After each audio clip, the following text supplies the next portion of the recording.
ನಾವು 7ನೇ ತರಗತಿಯಲ್ಲಿ ಓದುತ್ತಿದ್ದೇವೆ. ಕಾಂಡವು ನೀರನ್ನು ಹೇಗೆ ಮೇಲಕ್ಕೆ ಸಾಗಿಸುತ್ತದೆ ಎಂಬುದನ್ನು ನಾವು ಪ್ರಯೋಗದ ಮೂಲಕ ತೋರಿಸುತ್ತೇವೆ. ಒಂದು ಗಾಜಿನ ಲೋಟದಲ್ಲಿ 1/3 ನೀರನ್ನು ತೆಗೆದುಕೊಳ್ಳಬೇಕು. ನೀರಿಗೆ ಕೆಲವು ಹನಿಗಳಷ್ಟು ಕೆಂಪು ಶಾಯಿಯನ್ನು ಸೇರಿಸಿ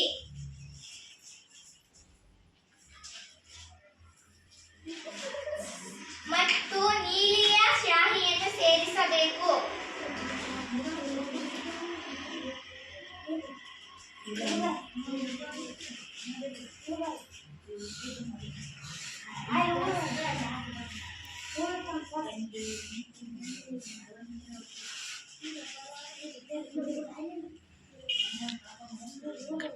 ಮತ್ತು ಎಳೆಯ ಸಸ್ಯದ ಬುಡವನ್ನು ಕತ್ತರಿಸಬೇಕು.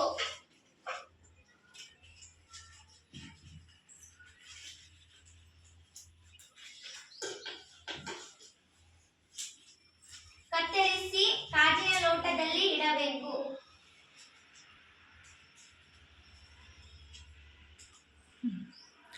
ಇಟ್ರ ಮಕ್ಕಳ, ಈಗ 1 ಗಂಟೆ ನಂತರ ನಾವು ವೀಕ್ಷಿಸೋಣ. ವೀಕ್ಷಿಸಿದ ನಂತರ ಏನಾಗುತ್ತೆ ಅನ್ನೋದನ್ನು ನಾವು ಗಮನಿಸೋಣ. ಹೌದಾ?